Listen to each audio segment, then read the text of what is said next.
안녕하세요. 저는 대전에서 작은 복지재단을 운영하며 살고 있는 30대 중반 여성입니다.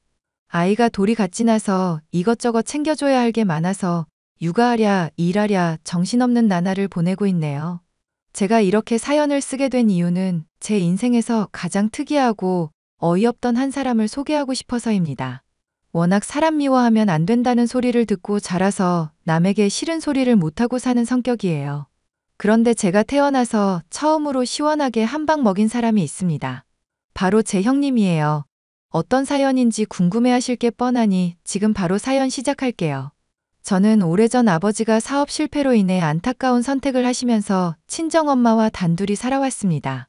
없는 형편의 엄마는 어렵사리 시장에서 생선 파는 일을 시작하셨어요.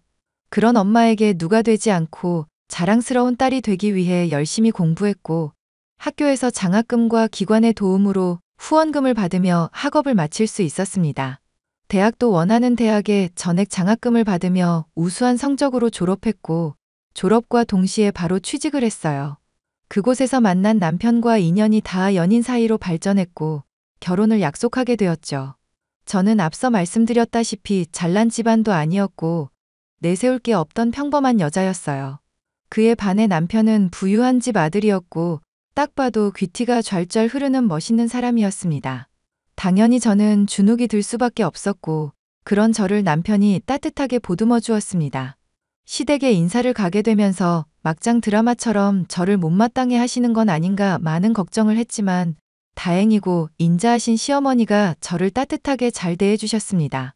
제 사정을 다 알고도 가정 형편은 중요하지 않고 사람 마음 됨됨이가 중요한 거라며 며느리로 인정해 주셨죠. 그렇게 주위의 축하를 받으며 결혼식을 올렸고 2년 뒤 아파트가 완공되면 입주하기로 하고 시댁살이를 하게 되었답니다. 괜히 못난 시어머니 만나서 시집살이 한다고 고생이 많아. 우리 새아가 많이 불편하지? 아니에요. 어머니, 저도 식구가 없어서 그런지 북적거리면서 사는 게 좋은걸요? 이렇게 어머니도 맨날 보고 같이 보내는 시간이 많아서 저는 오히려 좋아요. 그래도 시댁이라 많이 불편할 텐데 기특하구나. 뭐 필요한 건 없니? 네, 괜찮아요. 이모님도 잘 챙겨주시고 저도 많이 배우고 있어요. 그런다니 다행이구나. 저희가 오히려 짐이 되는 거 아닌가 몰라요. 앞으로 살면서 저희가 효도할게요. 짐이라니 그런 말은 하지도 마라. 작은 애가 언제 장가가나 했더니 이렇게 참한 색시를 데리고 올 줄이야 알았겠니. 저 아직 많이 부족해요. 그래도 어머니가 이해해 주셔서 감사할 따름입니다. 사람이 처음부터 잘하진 않아. 조금씩 배워가면 되는 거야. 몇십 년을 다르게 살아왔는데 같이 살면서 안 부딪히는 게 이상하지. 혹시라도 동훈이가 속 썩이면 나한테 바로 말해. 내가 아주 혼을 내줄 테니까. 네, 그럴게요. 든든한 제 편이 생겨서 너무 좋아요. 나도 기분이 좋구나. 우리 앞으로 잘 지내보자. 남편에게는 위로형이 하나 있었는데 대학병원에서 산부인과 전문의로 근무하고 계셨어요. 처음에 인사드릴 때 그리고 결혼하기 전에 몇 번 식사 자리하면서 얼굴을 익혔는데 시어머니와 매우 비슷한 성격이었습니다. 최근에 방영했던 의사들이 나오는 드라마 속 주인공과 이미지도 매우 비슷했고요.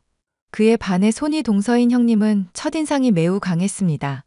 생긴 것 자체도 뮤지컬 배우처럼 인상이 도드라졌는데 성격이 쾌활한 건지 아무 생각이 없는 건지 행동도 대범했거든요.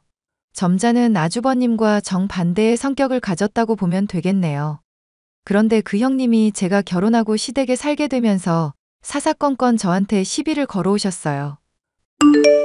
동서, 이제 시댁살이 하니까 내가 굳이 안 가도 되겠지? 그게 무슨 말씀이세요? 아니, 동서가 거기 있는데 내가 왜 굳이 가야 하냐고. 이모님이랑 마음 맞춰서 집안일 좀 잘해봐. 아, 그런 거였구나. 걱정하지 마세요. 저도 부지런히 배우고 있어요. 내가 굳이 안 가도 알아서 동서가 잘해줄 거라 믿어. 그나저나 결혼하고 직장 때문에 정신없어서 제대로 된 연락도 못 드렸네요. 그동안 잘 지내셨어요? 빨리도 물어본다. 이런 건 내가 먼저 연락하기 전에 알아서 해야 하는 거 아니야? 아랫사람으로서 기본적인 도리가 안 돼 있네? 죄송해요. 바쁘다는 핑계로 연락을 못 드렸어요. 언제 시간 되시면 저랑 같이 식사도 하고 커피도 마셔요. 난 호텔이나 미슐랭 인증받은 곳 아니면 안 가. 워낙 고급 입맛이라 까다롭거든. 아, 그러세요? 그럼 형님이 원하시는 식당 같이 가요. 제가 밥 한 번 살게요. 그러던가, 그나저나, 동서는 없이 살아서 이쪽 세계랑은 거리가 멀지? 평소 하고 다니는 브랜드 있어? 아, 딱히 정해진 건 없어요. 브랜드 안 따지고 제 눈에 예쁘면 그만이랍니다. 그럼 명품도 없어? 우리 집안에 먹칠을 하려고 작정했구나. 싸구려 가방을 메고 다닌단 말이야? 아니에요. 그냥 제가 명품에 관심이 없을 뿐이에요. 명품 사봤자 아낄 것 같아서 잘 안 하게 되더라고요. 선물 받은 거 말고는 잘 안 찾게 되기도 하고요. 동서가 뭘 모르네. 세상 물정도 모르고 나랑 수준도 안 맞고 너무하네? 우리 만나는 건 생각해보자. 너무 수준 차이가 나서 겸상하기도 힘들겠어? 제가 좀 더 관심을 가졌어야 했는데 죄송해요, 형님. 뭐, 없이 자랐으니까 내가 쿨하게 이해해줄게. 차차 가르쳐주면 되지. 그럼 수고해. 난 미용실 가야 해서. 저는 형님의 말에 기분이 상했지만 현실적인 발언에 아무런 말도 하지 못했습니다. 괜히 큰 소리 날까봐 쉬쉬한 것도 있고 말이죠. 저희 부부는 각자 위치에서 열심히 일하며 신혼을 즐겼습니다. 시어머니가 친정에도 자주 다녀오라고 해서 한 달에 한 번은 친정에도 다녀오고 원만한 사이로 지냈어요. 그렇게 시간이 흘러 추석 명절을 앞두고 음식은 어떻게 해야 하나 생각하는데 시어머니가 이번에는 쉬자고 하시더라고요. 어머니, 이번 추석에 음식은 어떻게 해야 할까요? 제가 처음이라서 잘 몰라서. 동서는 여태 그걸 몰랐어? 전주에 알아서 장보고 음식할 준비해야지. 왜 이렇게 굼떠? 글쎄다. 이번 명절에는 좀 쉴까 하는데 음식하기도 번거롭기도 하고 각자 알아서 쉬는 게 어떻겠니? 왜요, 어머니? 그래도 명절인데 아무것도 안 하면. 아, 동서는 가만히 있어. 뭘 안다고 나서. 어머니, 왜 음식을 안 하시는데요? 왜냐니 원래 제사를 지내는 집도 아니고 그냥 모여서 밥 한 끼 먹으면 되잖니. 밥도 집에서 먹을 필요 없다. 어디 식당 하나 예약해서 먹자. 이번엔 너희들끼리 여행을 가던 집에서 쉬던 알아서 해. 어머니, 새 사람도 들어왔는데 이렇게 그냥 넘어가는 건 좀 아니죠. 늘 그래왔듯이 음식도 하고 손님 오면 대접도 하고 그래야죠. 안 그래도 오려는 사람들한테 미리 추석 선물 다 돌렸다. 어머, 어머니 그러시는 게 어딨어요. 저랑 상의도 안 하시고. 너랑 상의하고 말고가 뭐 필요하니? 내가 이번엔 음식하기 싫어서 그런다. 아무튼 그렇게 알아. 나도 일정이 있어서 말이야. 어머니, 어디 아프신 건 아니죠? 어머니, 정말 너무하세요. 동서가 이래서 금방 집안일 배우겠어요? 저는 지금까지 명절마다 다 했는데 동서는 왜 아무것도 안 하고 넘어가요? 너 듣자 듣자 하니 말이 이상하구나. 명절 때 음식한 거 내가 하라고 했니? 내가 안 해도 된다고 사 먹자 해도 네가 굳이 거들어서 음식한 거잖냐. 그래도 그렇죠. 저는 기분이 나쁘네요. 동서만 편애하시는 거 아니에요? 정말 너무하세요. 어머니, 형님, 어떻게 해요? 신경 쓰지 말고 식당이나 알아보거라. 애들한테 연락해서 일정 조율도 좀 해보고. 이모님도 식구나 마찬가지니까 모시고 식사하는 편으로 준비하자. 우리를 위해서 많이 고생하시잖니. 네, 알겠습니다. 어머니. 그렇게 며칠의 시간이 흘렀고 식사 약속이 있던 당일 우연히 도우미 이모님이 통화하는 소리를 듣게 되었습니다. 시어머니의 운전기사와 통화를 하는 것 같았는데 병원에 입원해야 해서 짐을 미리 싸둘 테니 시간 맞춰 오라는 내용이었어요. 시어머니가 병원에 입원한다는 소리에 도우미 이모님을 붙잡고 자초지종을 묻기 시작했습니다. 이모님, 방금 통화하신 게 무슨 말씀이세요? 어머, 막내 사모님, 그게 아니라, 아니, 방금 전에 저희 어머니가 뭐 입원을 하신다는 것 같았는데 제가 잘못 들었나요? 사모님이 말씀하지 말라고 하셨는데, 이미 제가 다 들었어요. 빨리 말씀해 주세요. 짐 싸는 건 뭐고, 입원은 왜 하시는 거고. 도대체 무슨 일이길래 그래요? 사실 사모님이 얼마 전에 건강검진을 받으셨어요. 근데 정밀검사 소견이 떠서 지난주에 검사 받고 오셨거든요. 근데 가슴에 종양이 있다고 나와가지고요. 네? 종양이요? 그래서 조직 검사도 하셔야 하고 컨디션도 예전 같지 않으셔서 병원에 입원을 하신대요. 아니, 왜 도대체 숨기시는 건데요? 아프면 아프다고 말씀을 하셔야지. 저도 사모님이 하도 부탁을 하셔서 일부러 티 안 내고 있었습니다. 아니, 그래도 그렇지. 어떻게 그런 걸 숨기세요? 작은 사모님, 큰 사모님이 절대 말하지 말라고 하셨어요. 본인 의지로 그러시는 거니까 따로 말씀하시기 전까지는 별다른 내색 안 해주셨으면 해요. 사모님 성격 아시잖아요. 너무 속상하네요. 어머님이 아프신 줄도 모르고 한 집에서 같이 사는 식구라는 게 이렇게 무지하다니. 아니에요. 자책하지 마세요. 작은 사모님 탓도 아니고. 원래 나이 들면 몸 한두 군데 고장나기 마련이에요. 우리 같이 나이 많은 사람들은 의례 있는 일이니까 걱정하지 마요. 별거 아닐 거예요. 알겠어요. 따로 내색은 안 할게요. 알고 보니 얼마 전에 시어머님이 건강검진을 받았는데 정밀 검사를 했고 가슴 부분에서 종양이 발견됐다고 하는 겁니다. 조직 검사도 해야 하고 여러 가지 검사를 더 해야 해서 병원에 3일 정도 입원해야 하는 상황이었던 거고요. 시어머니가 암일지도 모르는 상황에 멘붕이 왔고 큰 충격을 먹을 수밖에 없었습니다. 도우미 이모님의 간곡한 부탁에 결국 모른 채 하고 어렵사리 식사 자리를 마무리할 수 있었어요. 하지만 도무지 마음이 편치 않더군요. 결국 집에 돌아와서 시어머니를 찾아가 솔직하게 이야기를 했습니다. 어머니, 주무세요? 아니다, 들어오거라. 무슨 일 있니? 피곤할 텐데 쉬지 않고. 저 드릴 말씀이 있어서요. 이모님이 부탁하셨지만 그래도 며느리 된 도리는 해야 할 것 같아서요. 어머니 병원에 입원하시는 거 왜 숨기셨어요? 아, 어떻게 알았니? 우연히 들었죠. 어떻게 그런 걸 숨기세요?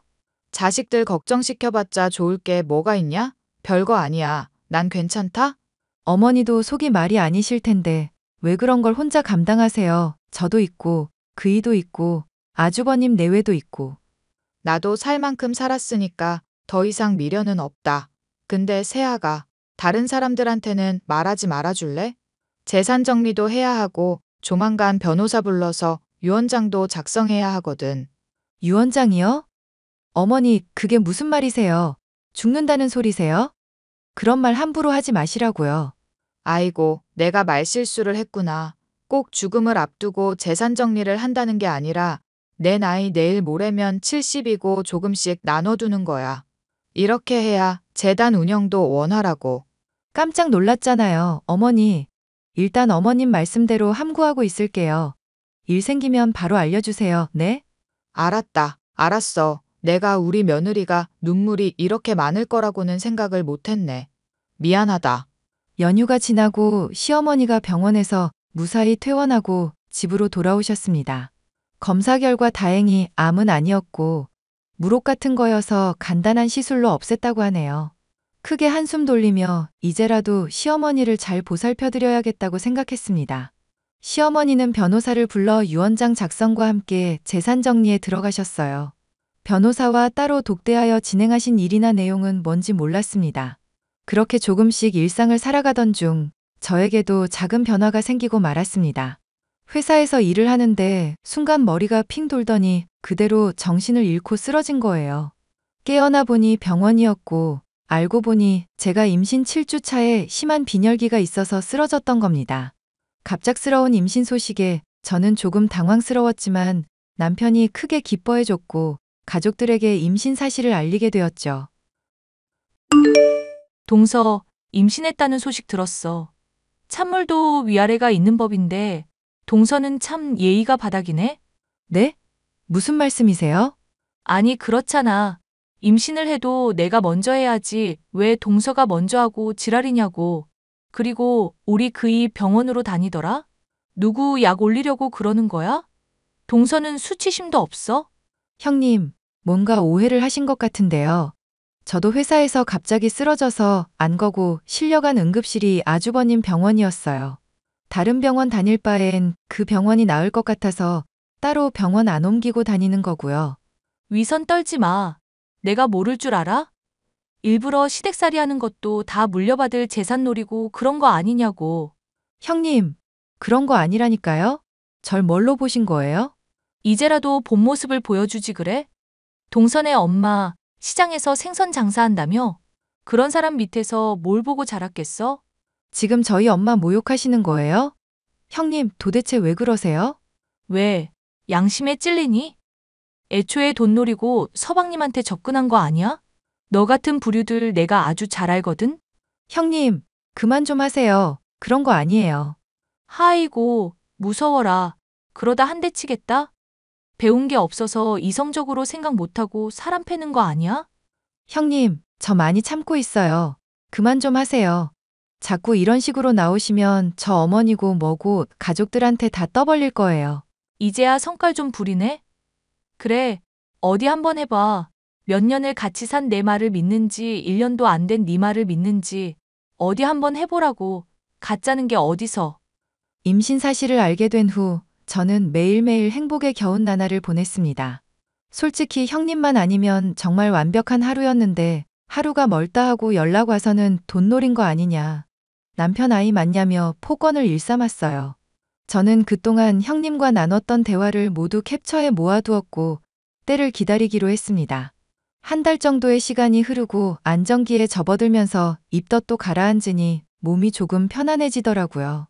먹는 족족 토했었는데 가리는 음식 없이 골고루 잘 먹을 수 있게 되었고 컨디션도 좋아지고 있었습니다. 하루는 주말이어서 시댁에서 조용히 쉬고 있는데 형님이 보약을 들고 찾아왔어요. 하필 가족들이 모두 다 외출한 틈이었고 찝찝했지만 차 한 잔 내주며 응대하게 되었죠. 동서, 아직 배도 안 나왔네? 혼자 아주 팔자가 좋네? 형님, 어쩐 일이세요? 내가 시댁에 마음대로 못 와? 내가 오는 게 달갑지 않나 봐? 아, 그런 뜻으로 이야기한 게 아니었어요. 오해하셨으면 죄송합니다. 친정에서 그 따위로 배웠어? 애 떨어지는 약 지워왔으니깐 얼른 먹어. 이게 뭐예요? 귓구멍도 막혔니? 애 떨어지는 약이라니까? 그러게 누가 나보다 임신을 빨리 해? 형님, 이게 도대체 무슨 짓이에요? 무슨 지식인? 내가 너 애초에 결혼한다고 인사하러 왔을 때 구린내 나서 마음에 안 들었거든? 형님, 어떻게 저한테? 닥쳐. 내 말 안 끝났어. 수준도 안 맞는 년 재산 노리고 결혼한 거 숨기지 마. 시어머니 예쁨 받으니까 좋아? 형님, 정말 너무하세요. 저 가족들 생각하는 마음 진심이거든요.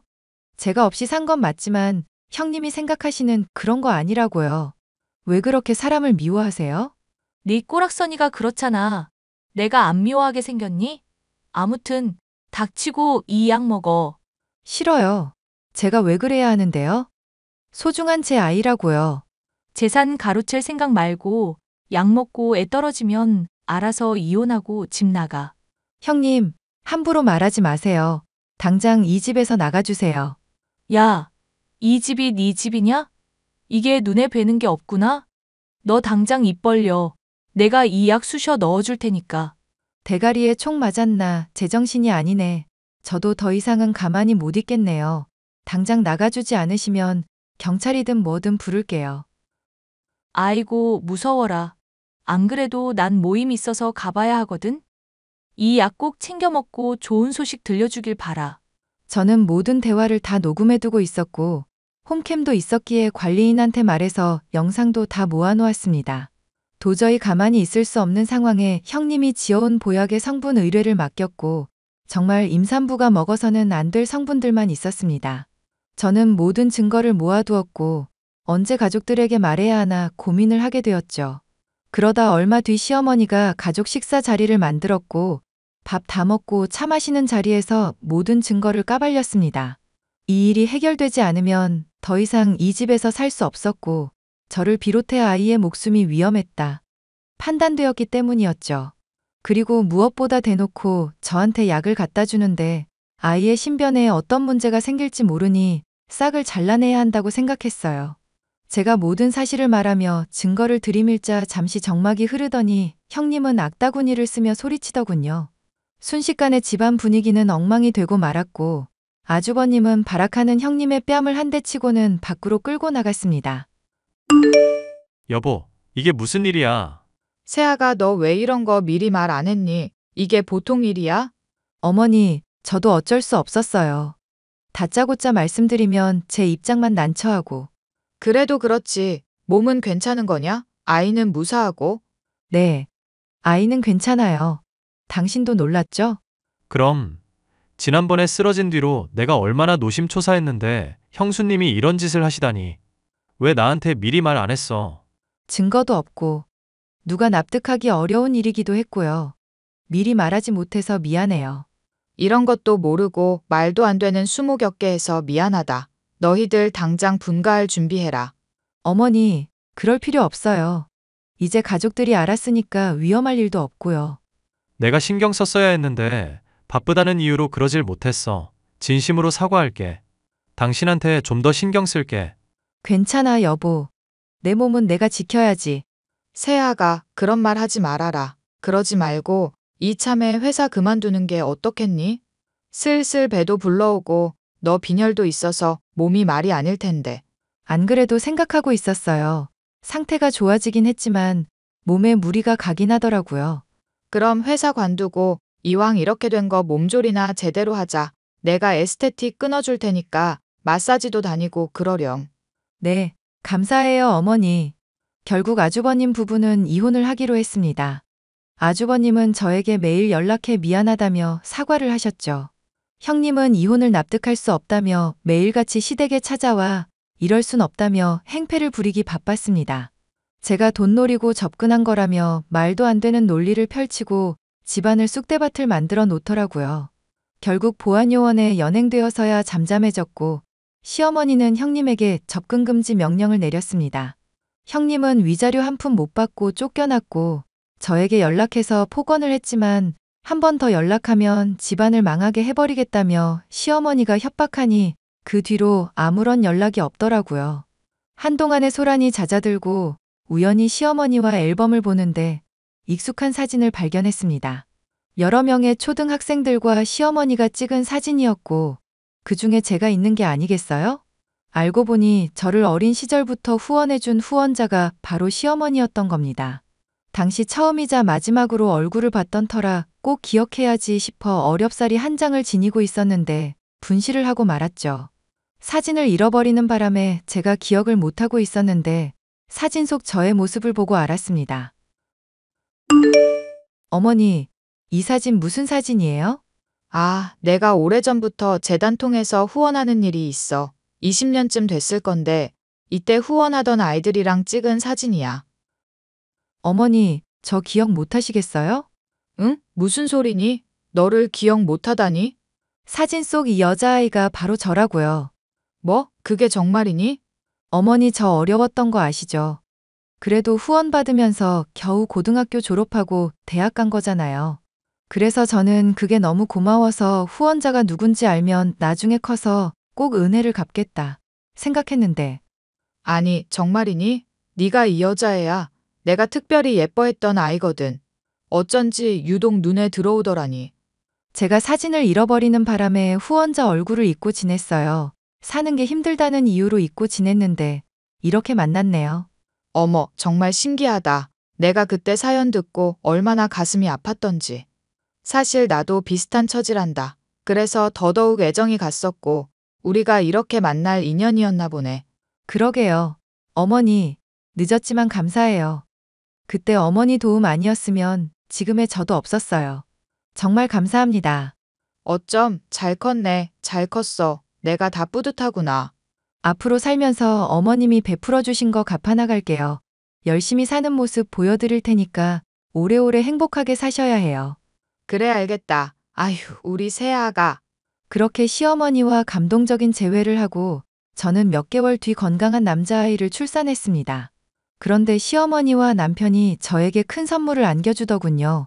산후조리를 해야 하는데 친정엄마가 멀리 사니 가까이 모시는 게 어떻겠냐고 했고 시댁에서 함께 살게 된 겁니다. 여러분이 생각하시기에 시어머니와 친정엄마가 한 집에 산다는 게 이해가 되지 않으실 수 있지만 시어머니는 넓은 집에 사람이 북적거려야 한다며 흔쾌히 친정엄마를 모실 수 있게 해주셨어요. 그리고 시어머니 명의 건물 1층에 생선가게를 차리게 되었습니다. 아주버님 부부는 이혼을 마무리 짓고 형님은 참회의 눈물을 흘리셨습니다. 저희와의 인연은 완전히 끝이 났고 아주버님은 이혼의 아픔을 견디겠다며 1년간 해외 연수를 떠나셨죠. 저도 몸조리가 끝나면 커피 관련 공부를 하고 카페 창업을 할 예정인데요. 그리고 시어머니에게 재단 일을 조금씩 인계받고 있고 카페의 수익금도 후원 아동들을 위해 쓰일 예정이고요. 시어머니에게 받은 사랑만큼 저도 다른 누군가에게 그 사랑을 베풀려고 합니다. 앞으로 살아가면서 큰 도움은 되지 못하더라도 살아가려는 의지를 심어줄 수 있다면 그걸로 만족하려고요. 앞으로 온 가족이 모여 하하호호 웃을 날만을 기약하며 제 사연을 마무리하겠습니다. 긴 사연 들어주셔서 감사드려요.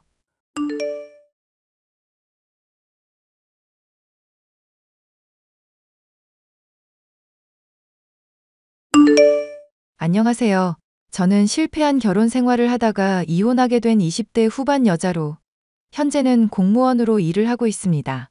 제 남편은 제가 대학교에 다니던 시절부터 생활비를 내주기도 하고 많은 지원을 했었던 사람이었는데요. 그런 고마움을 늘 갚겠다고 말하면서도 실상은 저를 돈으로만 보고 있었던 사람이었죠. 사랑에 결혼까지 했던 사람이 전 남편이 된 사연에 관해 얘기해 볼까 해요. 아, 자기야. 나 자동차 박아서 수리비만 60만 원 넘게 나왔어. 자기가 좀 제대로 가르쳐줬으면 이럴 일도 없었을 텐데. 무슨 소리야? 어쩌다가 사고를 냈는데? 일방통행인 곳으로 들어가서 후진을 하고 있었는데 차가 이상하게 주차가 되어 있더라고. 그래서 주차된 차 박아버렸어. 가뜩이나 돈도 없어서 학식만 2주째 먹고 있는데 미치겠다. 내가 운전 가르쳐 줄 때는 다 안다고 하더니 어쩌다가 사고를 냈어? 지금 자기 나 비꼬는 거야? 운전 초보니까 실수하는 건 당연한 일 아냐. 실수하는 건 당연하면 당연한 줄 알고 넘어가면 되지. 왜 또 그걸로 맘 상하고 그러냐는 얘기야. 실수한 건 당연한 건데 남의 차를 박은 건 또 스트레스 받는 거잖아. 돈 나가게 되었는데 그럼 기분이 안 상해? 자기는 돈 많은 집 딸이니까 좋겠지만 나는 가난한 집이라서 돈 없다고. 엄마 아빠한테 돈 달라고 하기도 눈치 보이는 처지고 지금 몰고 있는 차도 간신히 장만한 거라고 몇 번을 말해? 오늘 한 번 말했어. 그런 얘기 자기 자존심 상한다고 안 하잖아. 사람이 힘든 부분들 말하고 감정을 말하면 공감을 해주거나 해야지. 왜 그렇게 사람이 계산적이고 기계적이야? 수리비 60 나올 정도로 사고 났다고 하면 나 다치지는 않았냐고 걱정을 해줄 수도 있는 거잖아. 어쩌다 사고 냈냐든가 하는 식으로 다정하게 말해줘야지. 가르쳐줄 때는 다 안다고 하더니 왜 사고를 냈냐는 식으로 말할 일이야? 솔직히 말할게. 자기가 나한테 이런 얘기하는 거 돈 때문에 그런 거잖아. 60만 원 때문에 학식 계속 먹어야 한다고 나한테 징징거릴 거 뻔해. 그래도 내가 수리비 문제 모른 척하고 안 도와주면 다른 걸로 나 힘들게 하겠지. 아니, 수리비야 내가 얼마든지 낼 수 있어. 그 정도 능력이야 되는데 학식을 매주 먹어야 하니까 그것 때문에 스트레스라는 거야. 자기랑 좋은 곳에 가서 데이트하고 싶은데 내가 눈치 보이기도 하고. 자기 가난한 거 모르고 만난 것도 아니잖아. 형편 된다 싶을 때만 밥 사주면 되고 나중에 다 갚으면 된다고 말했잖아. 정 지금 상황이 안 좋다 싶으면 수리비도 내가 내줄게. 이러니까 무슨 내가 수리비 받아내려고 일부러 수작이라도 부린 것 같잖아. 나 진짜 그런 의도 조금도 없었고 힘든 거 그냥 토로하려고 했었던 거야. 서두르지도 않았고 배운 대로 천천히 몰았었는데 닿아버리니까 진짜 돌아버리겠다. 맘 같아서는 시간을 돌리고 싶어. 그렇게 후회되면 자기한테 나도 하나만 부탁하자. 자동차 모는 거 좋은데 위험도 따르는 일이라고 내가 말했잖아. 그런데 뭐든 대충 알아보고 제대로 안 익히고 하는 성격 때문인지 사고가 앞으로도 날 것 같거든? 그러니까 그냥 제대로 교습을 받든지 아니면 나한테 확실하게 배우는 게 어떨까?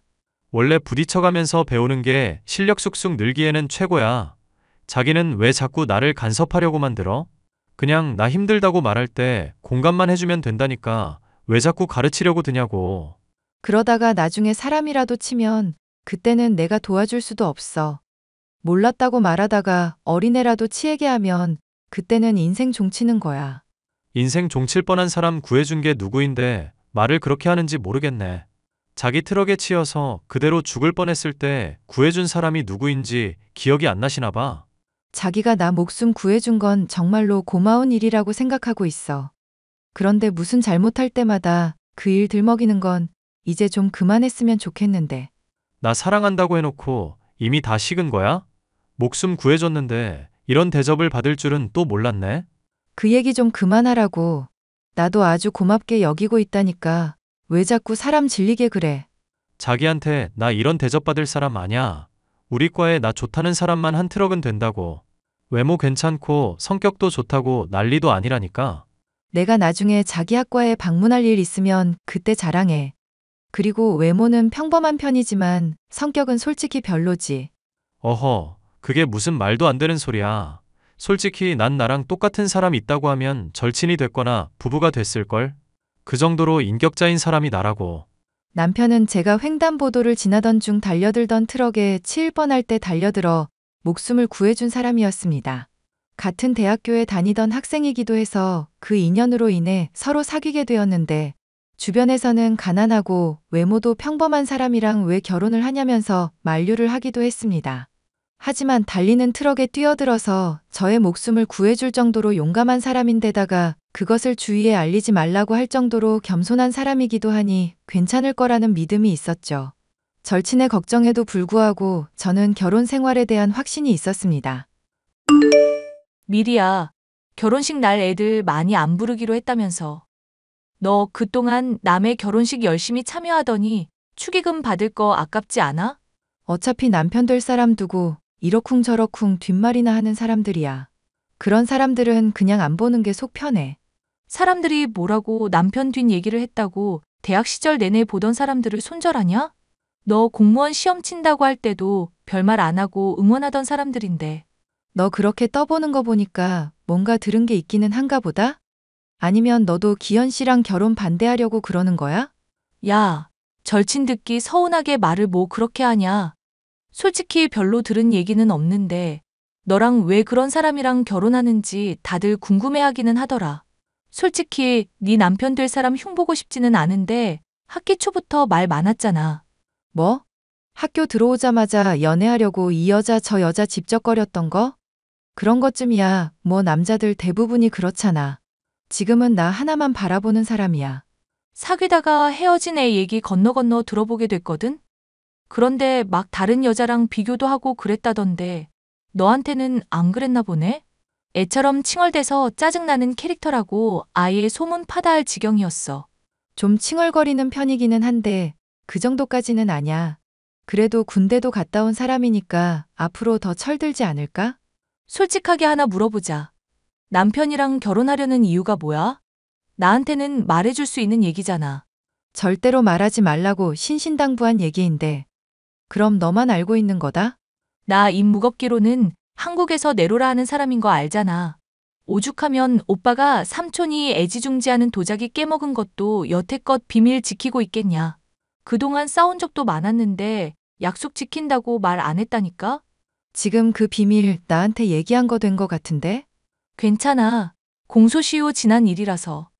어쨌거나 얼른 언니한테 다 물어봐. 어떤 매력이 있길래 우리 미리양 마음을 사로잡은 건지 다 말해봐. 네 남편 될 사람 캐릭터 좀 파악해보자. 어디 가서 절대로 말 안 할 거라고 믿고 말하는 건데. 사실 나 트럭에 치일 뻔한 거 구해줬었거든. 그런데도 절대 다른 사람한테 말하지 말라고 그러더라. 설마 너 트럭에 치일 뻔했었던 거 말하는 거야? 아, 그럼 그때 같이 실려갔었던 게 기현 씨였던 거고? 맞아. 그게 인연이 돼서 서로 사귀게 된 거였는데 솔직히 다른 사람들 같았으면 여기저기 떠벌리고 다닐 만한 일이잖아. 나한테 생색내는 건 짜증나는 일이기는 한데 그래도 함구하고 묵직한 모습이 마음에 들어서. 그런 일이 있었는지는 몰랐네. 그렇다고 또 감출만 한 일은 아닌 것 같은데 네 남편 될 사람도 참 독특하다. 어쨌거나 사정 알았으니까 언니가 결혼 축복해줄게. 솔직히 걱정도 되기는 했었는데 사정 들으니까 이해가 가네. 고마워. 나 행복하게 살게. 하지만 남편과의 결혼 생활은 제가 생각했던 것과는 달리 아주 힘이 들었는데요.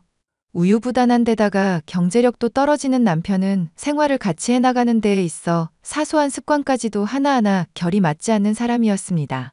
무엇보다 돈을 지독하게 밝히면서 자신의 것만 탐하는 모습에 정이 떨어진 적이 한두 번이 아니었어요. 여보, 피부과에서 간단하게 점만 빼고 온다고 하지 않았어? 왜 비용이 몇백만 원이 나와? 아, 점을 빼려는데 의사쌤이 기미 관리랑 주름 관리도 해보라고 권하시더라고. 그거 따로 하면 돈 많이 나가는데 한 번에 종합으로 관리받으면 좋다고 해서 카드로 다 결제했지. 자기 진짜 제정신 아니구나. 저번에는 무슨 한정판 신발 산다고 그러면서 300만 원은 넘는 걸 턱턱 질러대더니 이번에는 피부에만 몇백을 또 쓴다는 게 말이나 되는 소리야? 이런 식으로 소비해대면 재벌 아닌 이상 망하는 수밖에 없겠다. 장인, 장모님 잘 사시고 자기도 공무원 시험 합격하면 안정적으로 돈 들어올 테니까 문제될 거 없잖아. 얼마 안 되는 인생 즐기면서 살면 좋지 않아? 자기 결혼 전에 나랑 데이트할 때는 1,000원에도 벌벌 떨던 사람 아니었어? 내 기억으로는 음료수 리뷰로 와야 할 거 안 왔다고 가게에 전화 걸어서 2시간 넘게 따진 적도 있었던 것 같은데. 그건 가게 사장이 말을 싸가지 없이 해서 길게 다투게 된 거였고, 그리고 사람이 가난하게 살아왔다고 앞으로 쭉 가난하게 살라는 법이 있어? 내가 무슨 유튜브에서 강의인가 보니까 부자의 마인드를 가져야 부자가 된다더라. 시간을 아까워할 게 아니라 돈을 어디서 어떻게 벌 것인가 고민하면서 자기가 하는 일에 집중하고 자신감을 가져야 한대. 군대 갔다. 온 거 말고는 스펙이라고는 아무것도 없는 사람이 자신감 가질 일이 뭐가 있는데? 자신감도 기반이 있어야 생기지. 자기처럼 아무것도 없으면 공부를 해야 할 거 아냐. 아니, 이 사람아, 취직하려고 해도 요즘에는 목소리며 외모며 다 보는 거 몰라? 적어도 내가 딱 봤을 때 잘생겨 보이고 피부가 환해야 면접에 붙을 확률도 올라갈 거 아냐. 서류 남들 다 통과하는 거 통과해봤자 고작 출발선상에 선 것에 불과하다니까. 그래서 남들이 이력서에 써낼 스펙 쌓고 공부할 때 자기가 한 게 뭐냐고 정취직하는 게 힘들겠다 싶으면 내가 지원해 줄 테니까 공무원 공부라도 하든지. 내 나름도 생각하고 있는 게 있으니까 자기도 두고 보고나 있어. 잘 투자해주면 내가 언젠가는 자기 호강시켜준다. 엄마랑 아빠한테 손 벌리는 거 나도 이제 한계야. 신혼집 장만해줬으면 너희가 알아서 이제 제 몸 정도는 건사해야 하지 않겠냐고 하시는데 앞으로도 계속 이렇게 빌붙을 생각이야? 빌붙는다니 말이 너무 심하다고 생각 안 해? 솔직히 나도 지금 기생충처럼 빌붙어 지내는 거 알아. 알고 있으니까 어떻게든 벗어나려고 최대한 투자 받아두려는 거 아냐. 어차피 기간 더 지나면 아예 돈 주시던 것도 끊을 텐데 그때까지 최대한 본전을 뽑아 놓아야지. 우리 부모님 돈을 그런 식으로밖에 생각 못하냐? 어디 공짜로 생기는 돈이 아니라 부모님 돈이라고. 부모님 돈. 알지? 잘 아니까 내가 앞으로 호강시켜주겠다고 하잖아. 엄연히 말해서 내가 당신한테 공짜로 받는 돈이야? 그거 내가 나중에 다 갚겠다고 분명히 약속했잖아. 나는 그냥 당신이며 장인 장모한테 무이자로 돈 대출했을 뿐이라고. 그런 식으로 정신 승리하면 세상이 살기 편해져? 옛날에는 내가 힘들 때마다 돈 잘 대주고 오냐오냐 해주더니 사람이 참 많이 변했다. 자기, 나에 대한 사랑이 식은 거야? 사랑이 식은 게 아니라 사람이 기본적으로 지킬 건 지키자는 얘기야. 그리고 자꾸 옛날 얘기 들먹이는데 그때부터 지금까지 참아온 거라고는 생각을 못해? 내가 변한 게 아니라 자기가 선을 넘은 거라고 지금. 그렇게 해봤자 목숨 구해준 것보다 더 큰 건 아니잖아. 내가 제일 후회하는 게 자기한테서 목숨 구해진 거라고 말하는 날 오기 전에 알아서 잘해. 이번에 피부과 간 건 내가 문제 삼지 않을 테니까 앞으로 돈 좀 아껴 쓰라고. 알겠어. 자기는 진짜 돈 많은 부잣집 딸이면서 너무 쪼잔하다. 자기 돈은 악착같이 아끼고 시부모님한테는 용돈을 꼬박꼬박 갖다 바치면서 저의 부모님 돈은 펑펑 써대는 남편의 모습에 한숨이 나왔는데요. 솔직히 목숨을 구해준 값은 이미 다 치른 게 아닌가 싶을 정도로 돈으로는 남편이 제게 할 말이 없을 정도였죠. 하지만 저를 위해 목숨도 걸고 위험을 마다한 사람이라 생각하면서 참으면서 살았죠. 남편도 마냥 놀고만 있었던 것은 아닌지 펀드 매니저로 취직을 하게 되어 한시름 놓고 공부에만 전념할 때였습니다. 저는 친구로부터 충격적인 진실을 듣게 되었는데요. 미리야, 너한테 이 얘기를 어떻게 해야 할지 모르겠다. 나도 사실 건너 들은 얘기니까 사실 확인이 명확하게 된 건 아냐.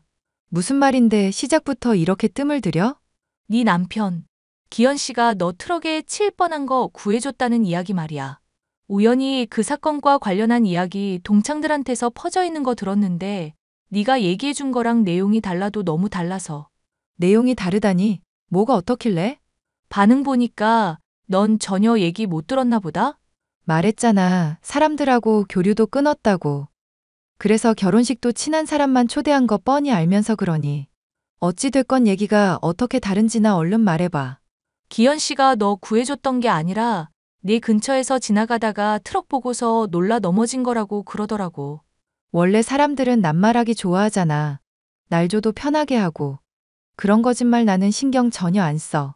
나도 처음에는 거짓말인 줄 알았는데 소문 출처가 네 남편인 것 같더라. 넘어지다가 네가 구한 거로 오해했다는 이야기 말이야. 그건 또 무슨 소리야? 소문내지 말라고 말하지 말라고 신신당부하던 사람이 남편인데. 정확히는 기현 씨 친구들이 소문 출처인 것 같아. 재수 좋게 도로 건너다가 마침 네 근처에서 넘어진 바람에 사람 구한 영웅되고 팔자 폈다는 식으로 네 남편이랑 친구들 사이에서는 유명한 이야기였던 것 같은데? 만약 그게 진짜라면 네가 너무 배신감 느낄 일인 것 같은데. 그래도 이걸 또 모른 척할 수는 없을 것 같기도 하고 너한테는 꼭 진실을 말해줘야 할 것 같아서. 친구를 통해 들은 진실은 저의 결혼 생활에 대한 확신을 송두리째 뒤흔들 수 있을 정도로 충격적이었는데요. 이 일을 따져 묻자 처음에는 부인하던 남편은 마침내 사실을 인정하더군요. 그래, 그래서 뭐 어쩌라고. 따지고 보면 트럭에 치일 뻔한 거 내가 구해준 거 맞기는 하잖아. 무슨 그게 멍청한 소리야. 폭력이며 살인도 우발적인 거랑 계획적인 거랑 다르게 취급하는 거 몰라? 이게 폭력이며 살인이랑 같아? 자기 요즘 공무원 시험 공부한다고 하더니 영 뇌가 딱딱하게 굳어버렸나 보다? 말하는 거 보니 여전히 떳떳한 모양인데 그런 사람이 왜 내 착각 그대로 내버려 두고 있었어? 당신 거짓말 탄로 날까봐 어디 가서 얘기하지 말라고 했었던 거잖아. 내 말이 틀려? 그러니까 나도 인정하고 미안해하고 있잖아. 미안해하는 사람 태도가 뭐 이따위야? 당신이 이제까지 나 속이고 뜯어간 돈이며 결혼한 거며 인생 망가뜨린 건 생각 안 해? 나는 정말로 당신이 좋은 사람일 거라고 생각해서 결혼한 거야. 늘 징징거리고 돈 욕심 많기는 해도 본질은 좋은 사람이라 생각해서 그런 거라고. 아이씨, 그래서 뭐 어쩌자는 건데? 얘기 들어보면 나한테 아주 불만이 많은 모양인데 나도 아니, 너한테 불만 많아. 아, 우리 잘나신 남편분께서 불만이 많으셨구나. 그래, 무슨 불만이 그렇게 많으셨을까? 돈 많은 부잣집 딸이랑 결혼해서 회사 취직할 동안 편하게 인생 즐기면서 사시는 분께서? 듣자 하니까 회사에서도 잘리면 그만이라는 태도로 다니고 있다던데? 그래서 뭐 어쩌자고.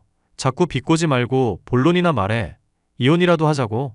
이혼 도장 찍어줄까? 이혼 도장 찍으면 앞으로 잘 살아갈 자신은 있나 봐? 내가 알고 보니까 주식에 재능이 좀 있더라고.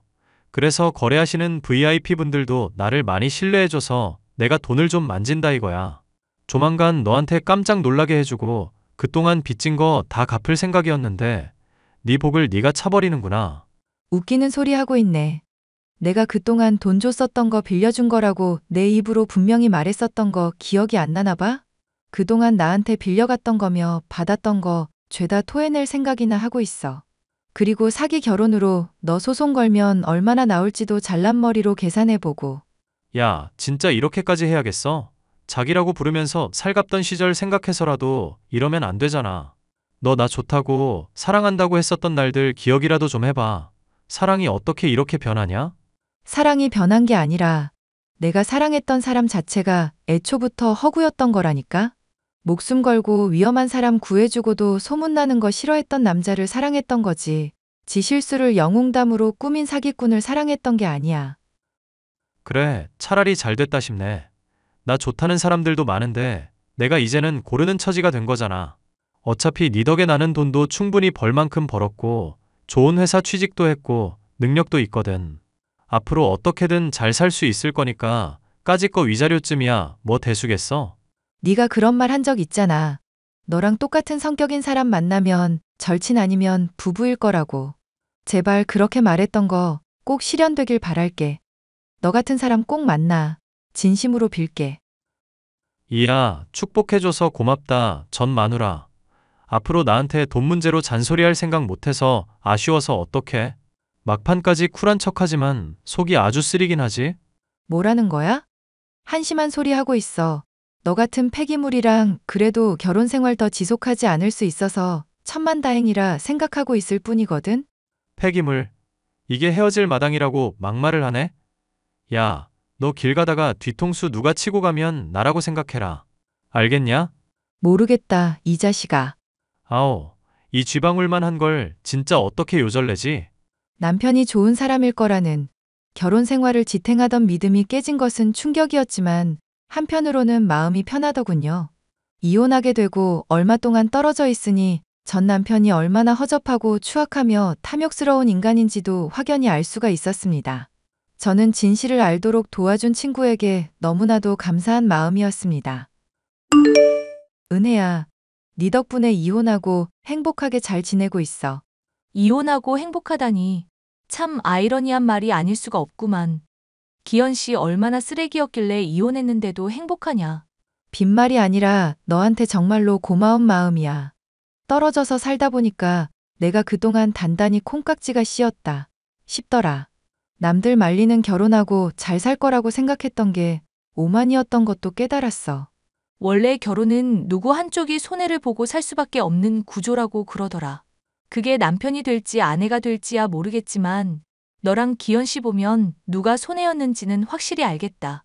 솔직히 기현 씨 너한테 위자료며 위로금으로 돈 많이 주기는 했지만 나름 좋은 회사도 취직했고 얼굴도 많이 관리했는지 옛날보다 훨씬 낫더라고. 그러면 뭐해? 사람 속이 완전 쓰레기인데. 이혼하고 얼마 안 있어서 술 마시고 나한테 연락한 적도 있다? 어머, 이혼하고 다시 연락한 거 보면 마음이 있나 보네. 역시 네가 손해보고 산 게 맞기는 맞구나? 웃긴 건 다시 연락했던 거 내가 이러지 말라면서 쏘아붙였거든? 그랬더니 지가 잘 살고 있고 잘 지내고 있다는 거 은근 티내고 싶었나 봐. 나한테 여자랑 클럽에서 노는 사진 같은 거 실수였다면서 보내고 그러더라고. 기현 씨 왜 그렇게 사람이 못났냐? 그럼 네가 다시 돌아와 달라고 할 줄 알았나 보네. 내 말이 어쩜 사람이 그렇게 찌질한지 모르겠어. 지금이라도 이혼해서 너무너무 다행이다. 앞으로 자꾸 너한테 집적거리면 봐줄 것 없이 경찰에 신고해버려. 콩밥 먹는다고 엄포를 놔야 정신을 차려. 그런 인간들. 얼마 뒤 전 남편은 술에 만취한 채로 공무원 공부 중인 저를 찾아와서 주정을 부리더군요. 야, 내가 실수로 사진을 보내긴 했는데 사람이 오랜만에 얼굴을 봤으면 봤다고 아는 척은 해야지. 왜 사진만 보고 대답이 없냐? 실수로 보낸 거라니까 그것도 거짓말 같디? 술 냄새 나는 거 보니까 어지간히 마셨나 보네. 넌 여전히 정신 못 차리고 있구나. 우리 이혼한 지가 언제인데 아직 질척거려? 뭘 여전히 정신을 못 차려. 술 몇 잔 하기는 했는데 난 이제 너 같은 년한테 정 다 떨어졌어. 앞으로는 연락하지 말고 재결합은 꿈도 꾸지 말라고 선포하려고 말 걸었던 거거든. 그래. 그럼 나중에 보지 말자. 나도 같은 생각이니까 앞으로 연락도 하지 말고 이렇게 불쑥 찾아오지 말고. 나 결혼하게 됐는데 너 정말 후회 안 하지? 이제 한 달 뒤면 결혼하는데 네가 진심으로 뉘우치고 나 상처 준 거 용서 빌면 봐줄 수는 있어. 결혼식은 안 갈 거니까 청첩장 보내지 말고.